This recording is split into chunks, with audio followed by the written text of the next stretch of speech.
primeira dinâmica da oração é que existe uma relação entre oração e o tempo. Fala comigo, oração e o tempo.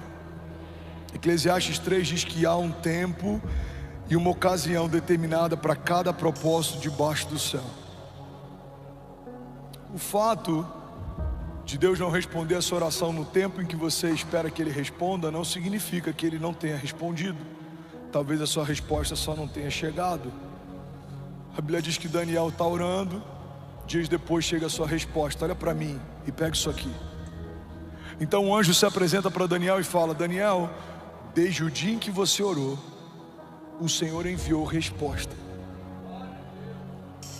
mas eu fui resistido pelo príncipe da Pérsia nas regiões celestiais.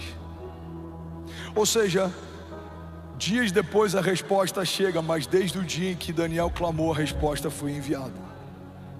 Vou falar isso de novo e alguém incendiado por Jesus desse lado esquerdo vai pegar essa chave. No mesmo dia em que Daniel ora, Deus responde, mas dias depois a resposta chega. É como uma mulher grávida, uma mulher estéril que não pode gerar, pode receber a vida no seu ventre da noite para o dia, mas o bebê não vai nascer no dia seguinte.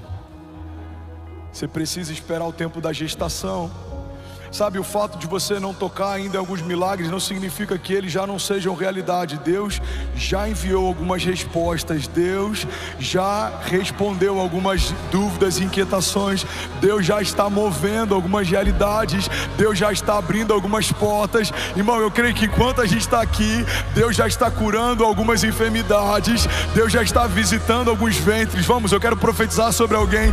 Enquanto estamos aqui, Deus já está removendo do coração de pessoas projetos que Ele não se alegra, ideias que não foi Ele quem deu, mas Deus também está confirmando no coração de pessoas lugares, sociedades, negócios, projetos que é o Senhor quem te deu. Ele está dizendo: filho, fui eu quem fiz, fui eu quem abri, fui eu quem te deu. Avance, creia, não tenha medo, não tenha medo, eu sou contigo, eu estou com você. Essa porta fui eu quem abri, essa sociedade fui eu quem propus, essa empresa fui eu quem te dei. Porque a porta que Deus fecha, ninguém abre, mas a porta que Deus abre, irmão, ninguém fecha. E quem caminha com Deus sabe que é melhor uma porta fechada por Deus do que tentar forçar uma porta que Deus nunca abriu.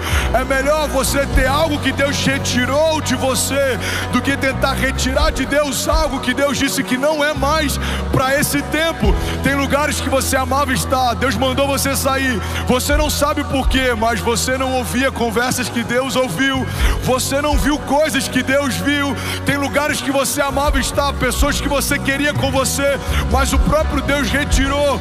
Por quê, pastor? Porque Ele sabe daquilo que você não sabe, Ele vê aquilo que você não vê. Talvez no seu tempo presente não faça sentido algumas renúncias, mas no seu tempo futuro elas vão fazer todo sentido. Tem estações, irmão, que Deus nos pede coisas que parece que agora tudo está desmoronando. Deus remove bases de segurança, Deus remove pessoas, conexões, alianças, mas a verdade é que quem caminha com Deus, mesmo em momentos que parece que tudo está desmoronando, na verdade no seu destino profético está tudo se encaixando. José foi vendido, mas a venda dos seus irmãos deixou ele mais perto do seu destino profético. Irmão, Davi foi esquecido, mas quando o profeta manda chamar, naquele dia a unção liberou seu destino profético. A gente vê muitos homens de Deus que por algum momento eles foram empurrados por uma tribulação ou tempestade, mas aquela tempestade foi o passaporte para o cumprimento de um destino profético. O que seria de José se não fosse a venda dos seus irmãos? O que seria Davi se não fosse a perseguição de Saul? O que seria Moisés se não fosse o genocídio de uma geração? Será que os braços da filha de Faraó teriam recebido Moisés se aquele menino não precisasse fugir da morte lançado num cesto? Será que José falaria para o copeiro e para o padeiro a respeito de revelação de sonhos se não estivesse no mesmo cativeiro em que eles estavam? Será que Daniel teria visto o que viu naquela cova enquanto leões jejuaram na presença dele? se ele não tivesse permanecido fiel e inabalável diante da perseguição? Será que eu e você estaríamos de pé se Jesus tivesse afastado o cálice e não tivesse obedecido à vontade do Pai? Será que a minha casa e a sua seriam salvas se o Filho de Deus preferisse fazer a vontade dele do que obedecer à vontade do Pai? Será que se Jesus não tivesse uma vida de oração, sendo 100% homem, apesar de ser 100% Deus, será que se ele não tivesse consultado ao Pai como constou no Getsemane, a nossa história não teria sido diferente? Glória a Deus por Judas,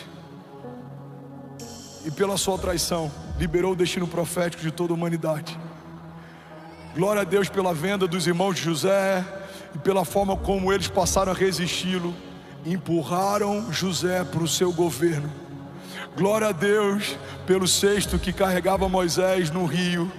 A mulher que iria pegá-lo minutos depois liberaria sobre ele realeza. Glória a Deus pelas minhas tribulações e faltas, porque a doença de 2017 me deu autoridade para ministrar sobre enfermos. Glória a Deus pelos desafios que a gente passou quando não tinha direito o que comer, porque isso me deu liberdade para tirar famílias da rua e liberar sobre elas um destino profético.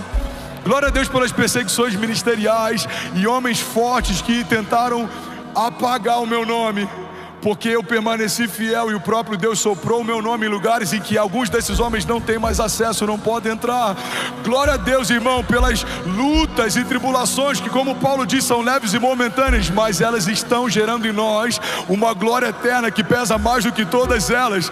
Glória a Deus pelos testes, porque são eles que nos promovem. Glória a Deus pelas faltas, porque são elas que fazem a gente reconhecer o que de fato importa. Quando todas as nossas bases são removidas, a gente se lembra que tudo que a gente precisa a gente já tem.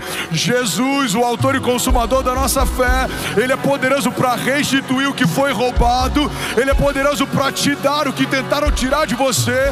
Mas para isso você precisa, irmão, ouvir os céus. Talvez ao seu redor as palavras são palavras de desânimo, de cansaço, de morte, mas as palavras que Deus tem para você são palavras de vida e de eternidade.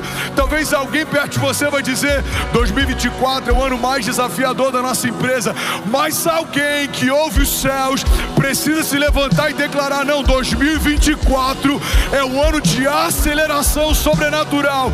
Nunca vimos o que veremos a partir de agora. Talvez alguém na tua família vai dizer: eu nunca vi um ano tão difícil, com tantos desafios. Alguém precisa se levantar nessa casa e dizer: não, 2024 é um ano da dupla honra de Deus. Os céus estão abertos e nada vai faltar. Vamos, alguém comigo? Não vai faltar unção, não vai faltar recurso, não vai faltar direção, não vai faltar alegria, não vai faltar saúde, porque alguém que ouviu os céus está comunicando à terra: é tempo de viver milagres, é tempo de se levantar, é tempo de fluir em dons, sinais e maravilhas. Igreja de Jesus, levanta e resplandece. Alguém comigo aqui?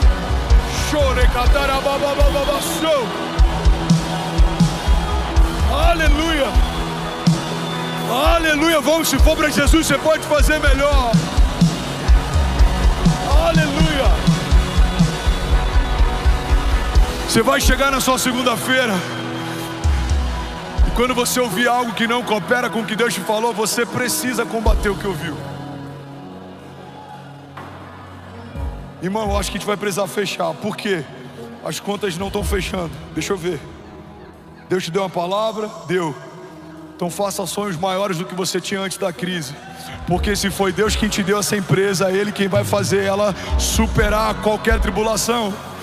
Você está com desafios no casamento? Creia, o Deus que abençoou essa aliança é o Deus que vai manter essa aliança de pé. Você não vai pensar como seria se você se divorciasse. Você vai pensar: aonde faremos as bodas no próximo ano? Vamos, alguém comigo? Se alguma mulher aqui não consegue gerar, coloca a mão sobre o seu ventre. Você não vai ficar pensando como seria bom se eu tivesse um filho, não. Você vai pensar qual o nome que ele vai ter quando o Senhor me der. Irmão, a fé é uma dinâmica de antecipação. Tratar as coisas que não são como se já fossem. Alguém comigo aqui, diga amém.